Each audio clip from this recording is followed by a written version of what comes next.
Hello and welcome to the Body Aware Living podcast. I'm Margo Rose, author of Body Aware Grieving, a fitness trainer's guide to caring for your health during sad times. We're together with kind and wise people from around the world. We're looking for practical ways to get through difficult challenges and to celebrate our accomplishments. It's important to remember that none of the comments made by myself or guests is meant to replace any legal or health services. Best wishes to you. Here we go. Today's episode of Body Aware Living is called From Battlefield to Barn, Finding Healing Through Horses, Breathwork, and Community. We have an incredibly special guest, Colonel Charlie Jenks, a 28-year military veteran and the founder of a nonprofit organization called Connecting Veterans with Horses. We're going to hear about his personal experiences with PTSD, post-traumatic stress disorder, and how he's currently helping more vets, their families, and others of us who've been through trauma find healing through time with horses and one another. Hope you enjoy this beautiful interview. Best wishes. Hello, everyone. I'm Charlie Jenks. I'm the founder of Connecting Veterans with Horses. It's the equine therapy nonprofit. And it started with veterans and their families in mind, and that has grown. I think we've talked about before, beyond that, beyond just veterans, and we're looking to expand it as well, create a bigger nonprofit as well for all people who are looking to heal. And that's what's so cool, to be on here and talk a little bit about what we're doing. So thank you. And you're a veteran as well. You've had, how many years were you serving the military, U.S. military? Yes, so I was in the Army. I'm retired Army. I was in 28 years, served all over the world, a couple of tours of combat. Yeah.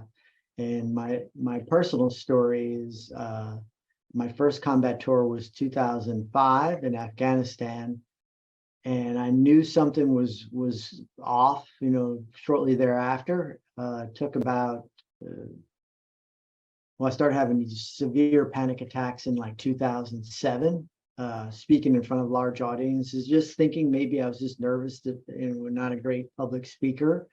And then it just kind of snowballed until really about 2016, early 2016 is when I first started to realize that, something's up, and maybe it might be related to PTSD. There's a lot of stigma as to people, I don't have PTSD, or I didn't do enough in combat to have PTSD, a lot of shame involved. And I was the same way. And it was really I think we talked about it the first time, a medical doctor at my physical said, "Hey, buddy, you meet all these checks, and have you seen the psychologist across the street?" And I was like, "Why?" And he's like, "Come on." And he was really down to earth and cool. And I was like, "Okay, I'll go see him." And that's really what started my path. So now here we're talking 7 years later, and some things started to work, and the consistencies were horses and meditation and breath work. And so I started my nonprofit to include that, to share that with others, but then other traditional equine therapy activities like riding, groundwork, and just hanging out with horses too. So it's been amazing. Yeah. We're going to follow up with some really interesting questions about ourselves and about each other. And one question, and we're going to go into it a little more now than the previous interview, was how do we know we need help? And the other question that we're going to start looking at, which is way more fun, is how do we know what feeling good feels like? How do we know healing is happening? And my favorite question, I've been asking myself this a lot this year, is what will it be like to be happier than I've ever been? And some of those questions, and how do we get from point A to point B? And so we're going to go into many of the healing modalities that you're already doing, but we talked a little bit about all these different symptoms for PTSD. And so I did a little bit of research because I wanted to figure out the question, how do we know we need help? And I was researching after we said, there might be 12 symptoms that people in the military, the professionals are looking at. And I found some websites had 12, some websites listed 17, some websites were up to 100 examples of people having a hard time functioning well, and discovering that they might need to do something different. And should I take just a second and read those off that I from my research? Oh, All yes. right. All right. So, one was vivid flashbacks and nightmares. I'm like, okay. But then it gets into stuff that could be really hard to interpret in one's personal case. It was self-isolation, depression, substance abuse, emotional avoidance, feeling on edge or hyperarousal, memory loss, trouble concentrating, insomnia, negative outlook on the present or the future, physical symptoms like panic attacks, which you've mentioned, pain, sweating, nausea, feeling emotionally numb, struggling to regulate emotions, trouble maintaining personal or professional relationships, self-destructive behavior like drinking too much or driving too fast, and being easily upset and angry. And, that would just seem like a really long and potentially confusing list of things to try to figure out about oneself. Like, is it complicated to figure out, is that just who I am? Is that me trying to heal? Is what I'm experiencing within the range of normal? And it seems even more complicated if somebody actually is a vet or has been through some other forms of trauma. How does any of this land for you? Yeah, I say check, check, check.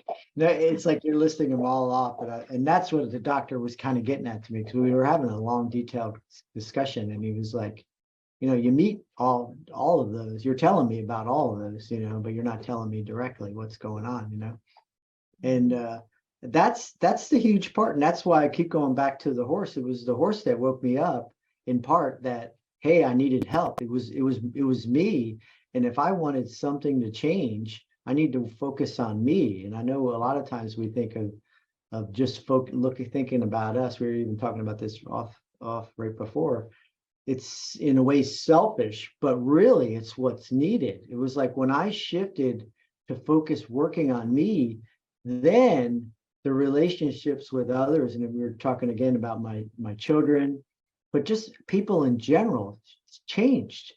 And it was like I've been talked to with many big, high spiritual people, really spiritual people, who said, you open up your heart and things will happen.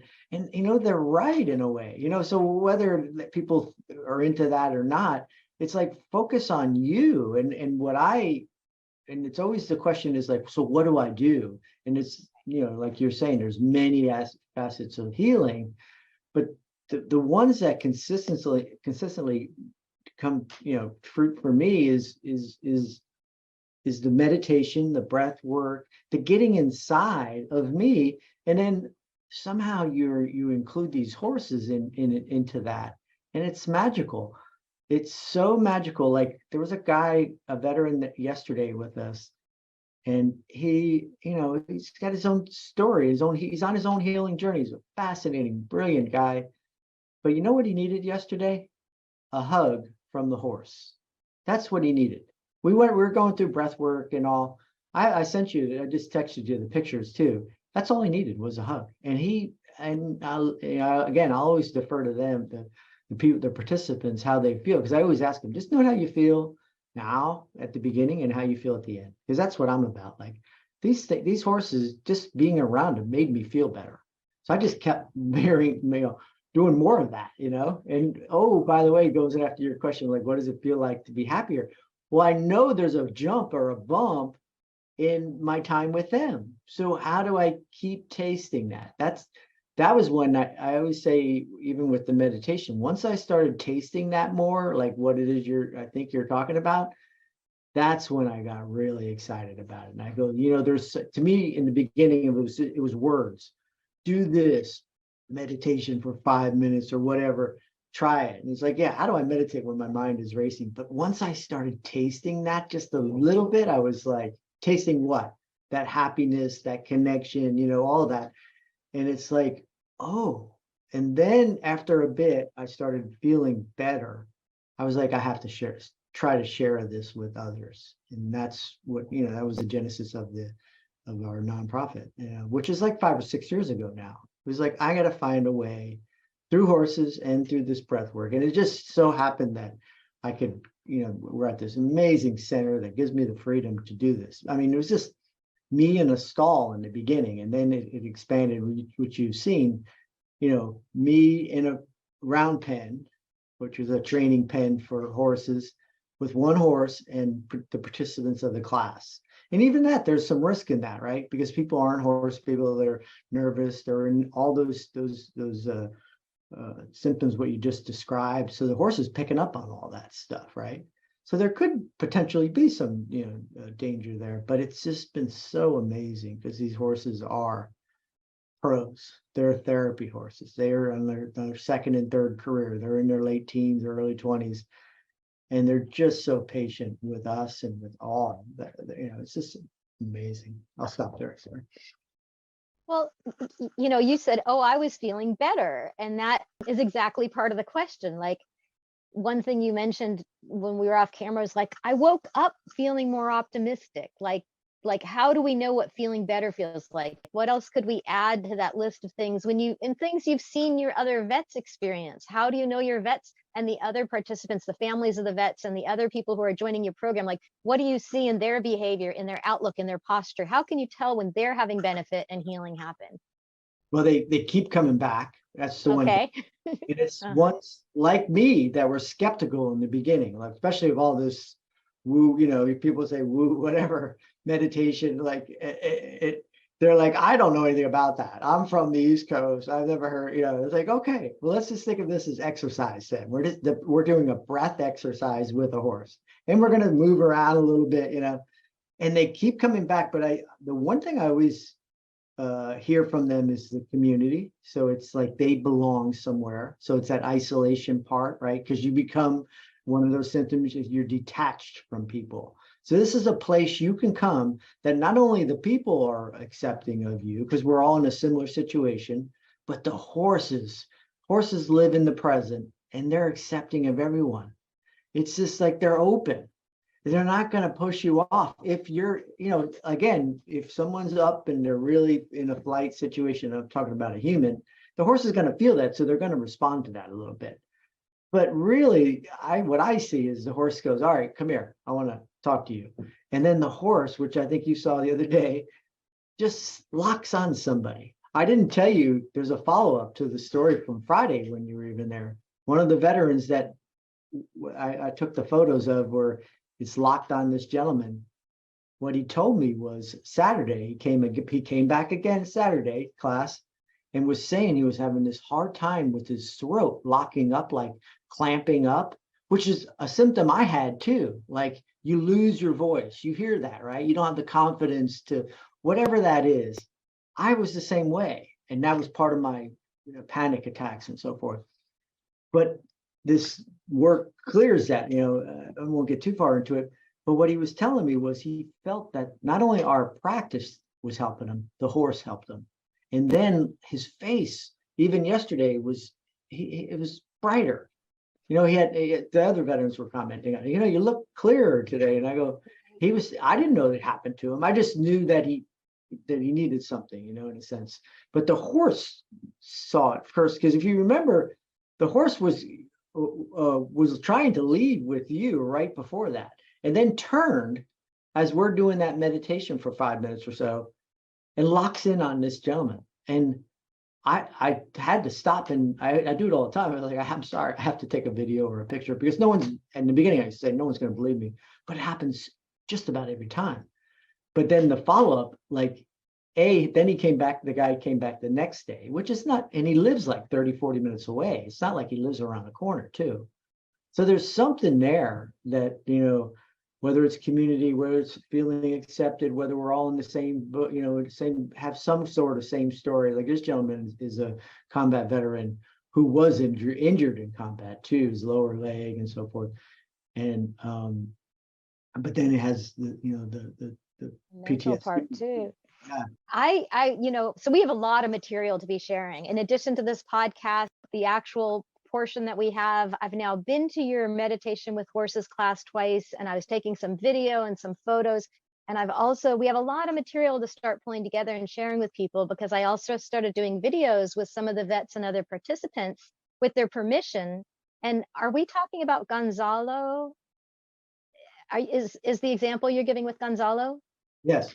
Okay, so I have an amazing video. I didn't get to send it to you yet. Gonzalo, last time I was there, did an amazing video with me. It was so honest and sweet. It was before we went out with the horses, and it's about 9 minutes long. I'd like to share it with you. I'd like to share it with your community, because I was asking here's like an injured vet, real McCoy, and I was like finding out how his program had affected you. And he goes, I'm just looking for joy. He's like, he was so honest, and I'm willing to say this because he said he gave permission that I was okay to share with this. But he was like, I was depressed. I was, it's confusing to come back. And after being in a military world, it's really confusing. It's easy to isolate when you feel confused like that. And I'm just looking for joy. And I thought that was the simplest request of what people are going through. And I just want to, since we're already here, I just want to talk briefly about this idea. One of the symptoms of worrisome symptoms of potential low function is listed as isolation. It's listed right near the beginning. But I also wanted to touch briefly on the idea that some people might just also want a little bit more time to themselves, especially if they're confused about how to interact socially. They might want to not make mistakes by keeping to themselves a little bit more. And there's also people who are more extroverted. And so, good signs of more health for them, if they're extroverted, they want to go out in a crowd, and they want to be somewhere loud, and they want to connect with a lot of people. But there's other people, and I'll include myself in this category, especially increasingly, where we're kind of introverted. Like for us, what might feel good, it may, the amount of alone time or isolation we might actually get benefit from is also very much based on our personality. Does that make sense, that there's a continuum? I don't think isolation is automatically a risk factor. Right. I know I am not a mental health professional. I am not trying to replace the mental health or professional services anybody needs. This is just me just trying to learn and add vocabulary to that. But would you agree that some people just... I think it depends on their personality. I do know from talking to them, and again, I'm not a professional either, and I generally don't talk to even the veterans about their specific situation unless they want to share something with me. And generally then I just listen to them. And because I really think the horse is the healer, like this is the professional, but I just help try to create the environment. But I do hear a lot of the veterans talk about their isolation and just the fact that they don't like leave their home ever, though. We're talking not even like, hey, I need a weekend to kind of decompress, because I'm that way too. If I'm busy during the week, I need a day to kind of recover. I've always been that way. And in relationships and stuff, I've been with extroverts where they just want to be out, and I'm like, I just need one day, or after a work week, I just need Friday night, and then I'll be good on Saturday. I didn't know what it was at the time, but it's different people. There's a great book out, you might have, Quiet, I believe is the name of it, and it goes into that exactly. It's saying you're not.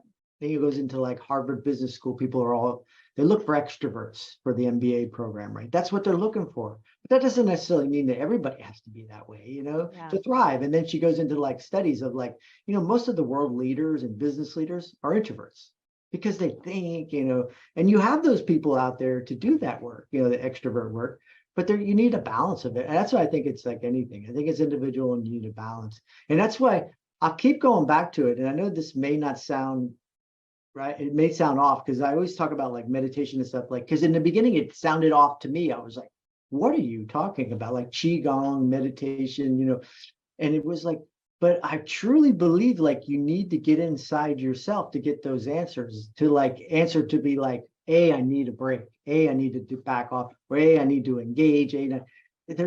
That's the part I go like, I always tell people like I'm on a path. I don't know where it's going, but it just feels good to be on that path. And my path is totally inconsistent with, because most people like in my situation retired, they got some sort of contracting job with the government, supporting the government, whatever, because I were ex-military. And I was like, I can't, it sounds enticing. I'd make more money and all that stuff. I was like, I really have to work on me. Otherwise it's just going to keep snowballing, and I think finding the answers comes from within. That's my opinion. Again, I'm no expert on, I'm just talking about myself at this point. But that's what I'm finding, and I'm seeing it with others too. That's what's cool about being in this community now. Well, I mean, every time we talk, there's a million more things to talk about. It's always fascinating, and there's always more to go into. And there's something you talked about. I want to go back to it because it was really super important, and it's how do we know improvement is happening? And you mentioned that after your time with horses and learning to regulate your own kind of emotions and connect, and that a wider range of emotions was okay to experience, and you found some safe people and places to be around. So, isolated or with who? Like, how does each person know when they feel safe? How do they know if an environment is safe, fun, beneficial? And that's what you've helped create with people. They can, even if they tend to like a lot of isolation, they'll come around you and the horses, and they'll be like, okay, this is the kind of connection that actually enhances my feelings. And you were Yeah. talking about a part of your own journey with that, where you described it as becoming a better father. You had this breakthrough that you're willing to be more honest with your kids. People wishing they could be closer to their fathers, or fathers wishing they could be closer, is so important. And could you tell us more, if it's not too personal, what was that experience of getting closer to your kids like?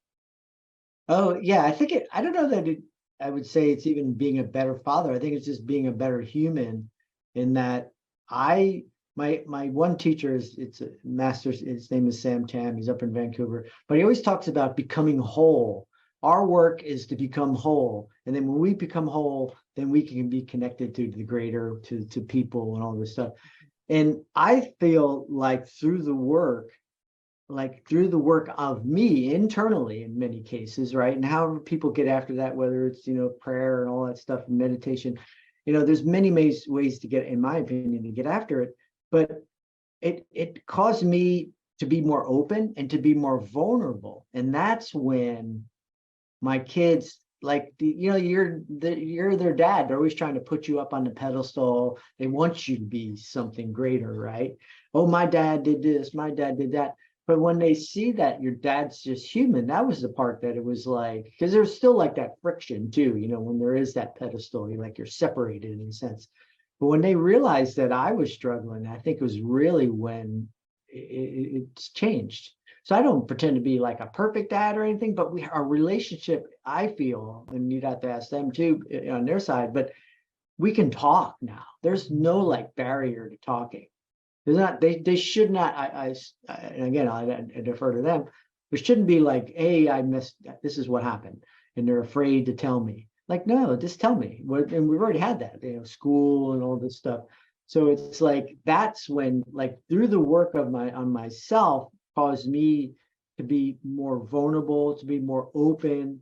And that's when I think our connection became greater. And I think now we're great friends in a sense, even though I'm their dad, and in some cases I have to have that more of that role. But I think we're more friends in a sense. We're just more open, and we try to support one another. That's what I feel. And it was through, again, I go back, it was really through the horses.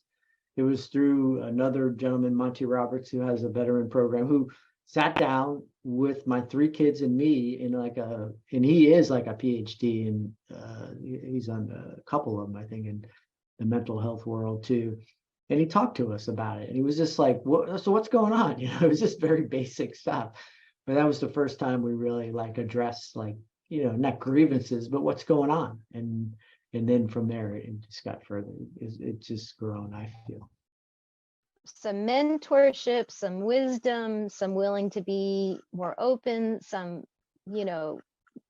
all of this sounds like what more people wish they could do with their families, or perhaps families of choice, just finding mentors. If your own family isn't a place where you can find the healing, then finding healing with what you're talking about, mentors, people who are older, people who are people you can trust, people who want to look out for you. I think we can create those relationships.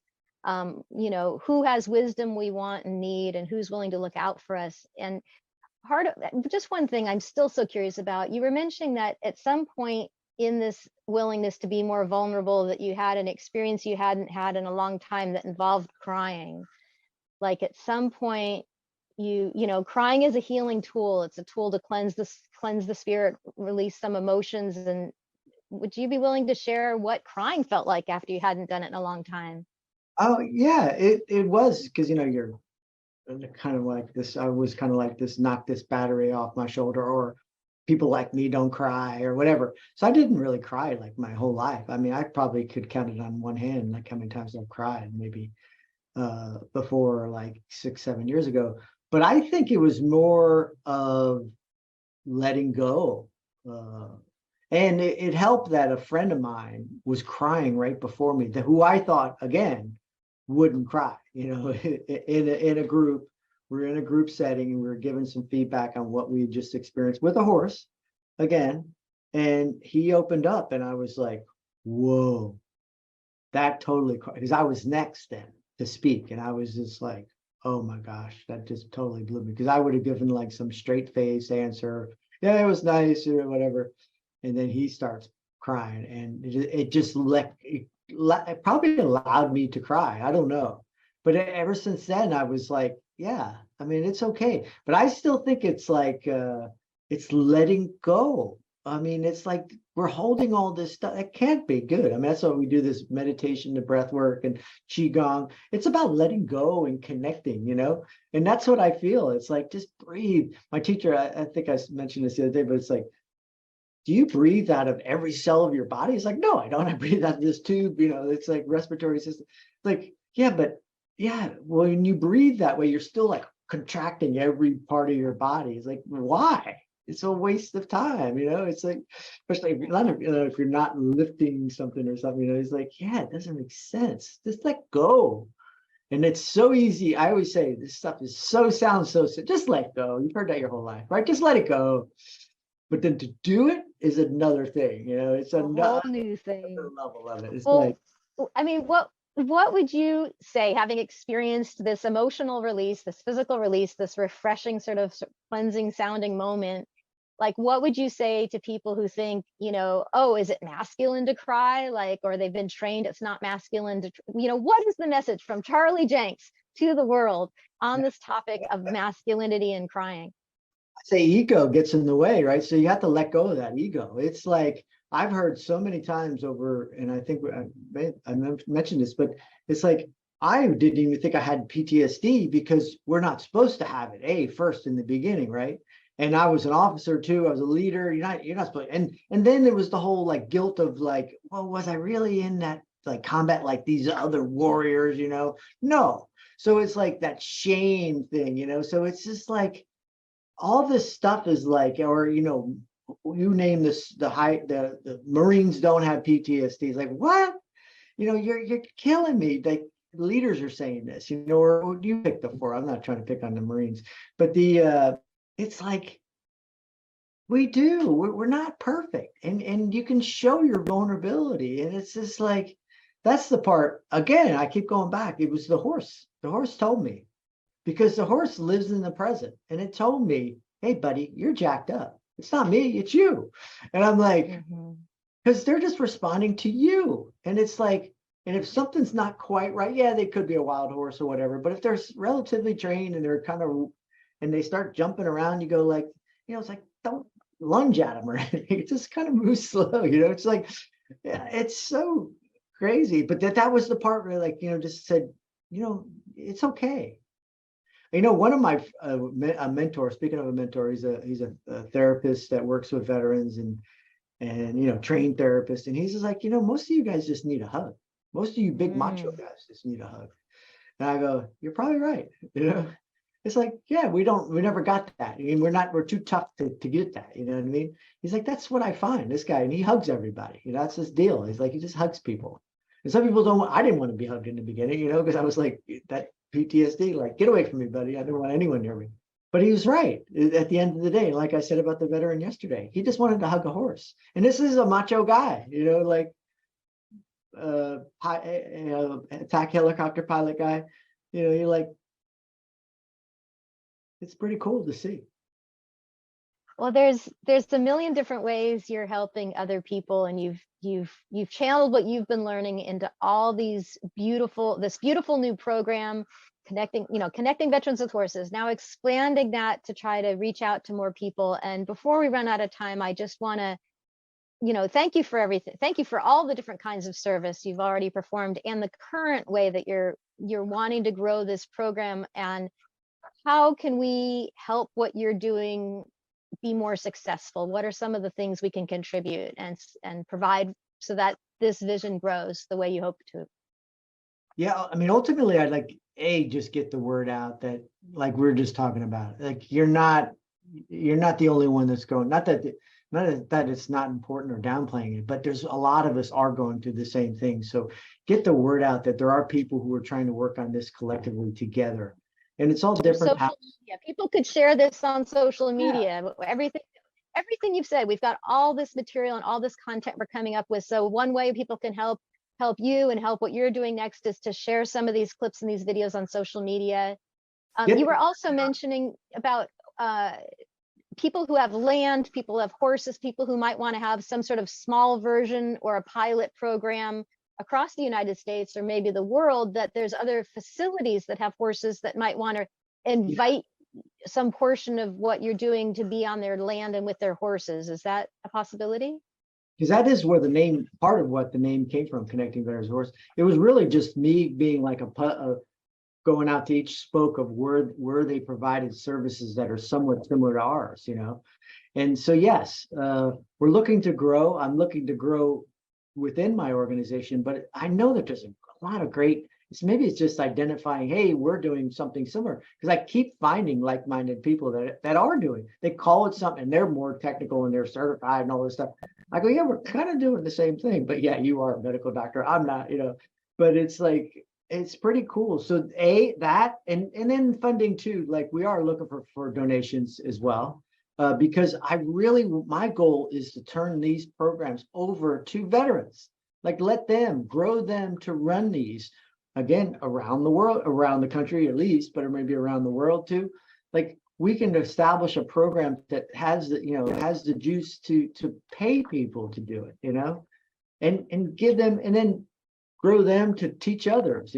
That's really my goal. And I don't foresee me like doing this, on the grassroots level for a long time, but I want to be part of it and help run this organization, after I turn it over to people that we've kind of helped maybe get back on their feet, but maybe just need a little bump and, to get there or so, and a little help to get there. So that's kind of where I'm looking for.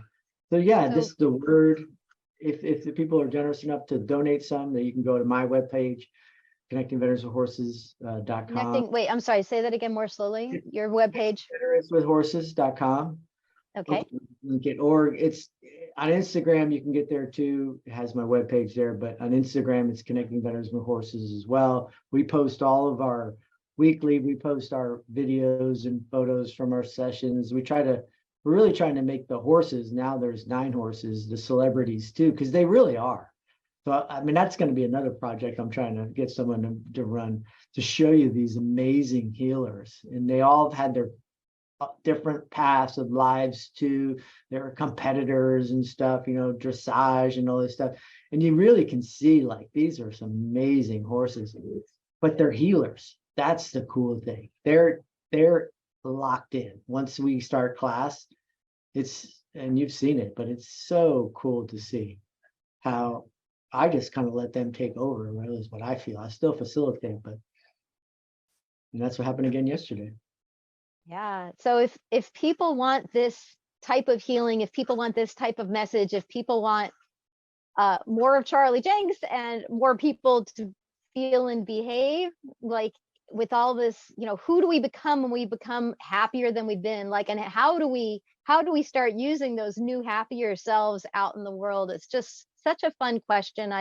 So media support, cooperation with other organizations that have similar goals, that we can collaborate. We don't all have to run our organization separately. You have the donation button on your website, and we can include a link to that. And I'm interested. We have almost enough material for me to do a full-length documentary about your program already. And if people want to learn about that or support about that, they can also go to my website, which is, because I'm doing this full time too. Like I want to be supportive of this. I'm willing to use my time, my energy, my wisdom, my curiosity to put a highlight on all the different healing modalities, especially those with horses. So if you want to help support any of that, you could go to bodyawareliving.com, and bodyawareliving.com already has a way to stay connected by email, so I can let you know what Charlie's up to, let you know what my other guests are up to as they develop. I'll keep you posted if you want to stay connected by email. And I think I'm going to put a contribute button on my website too, because I want to do this full time. And if people wanted to donate, I'll put it on my website. I mean, contribute. I'm not a nonprofit I'm a not profitable yet organization, meaning it's just me trying to, right now, doing all this stuff is just really an extremely expensive hobby, because I pay people to help me with all the tech stuff. It's hard. So I'm going to put a contribute section on Body Aware Living website as well. I'll have to figure out how to do that. But I will donate back to Charlie's organization a portion of any contributions I get to start making these documentaries about his program. And I start documenting other programs like this that are looking for ways to, practical ways to care for our health during the best and worst of times. So all that's coming up. We're going to have a lot of those links in the show notes. Charlie, thank you so much for your time, for everything you're doing. Yay, hooray, more Charlies. We need more Charlie Jenks out there. Thank you. Yeah, it's been nice connecting with you. Thank you for coming. You've been, for everyone else, yes, you've put so much effort into this. So we're so grateful. And hopefully that people will see that and grow your side, because we won't be able to, if people are into this, which I keep finding, like I said, like-minded people into even the horses and meditation and stuff like that, that you'll be the source to show us that. So that's what's cool. So thank you for what you're doing too. Thank you. I'll put 100% of my time in if I can afford to do so. This is really a big passion. So thank you so. I'm sorry, say the last thing. I didn't mean to interrupt you. I was just going to say, it's noted, the time that you have to put into it. Just in the little time I've met you, how much effort you put in already. It's appreciated. Thank you so much, Charlie. We will be in touch.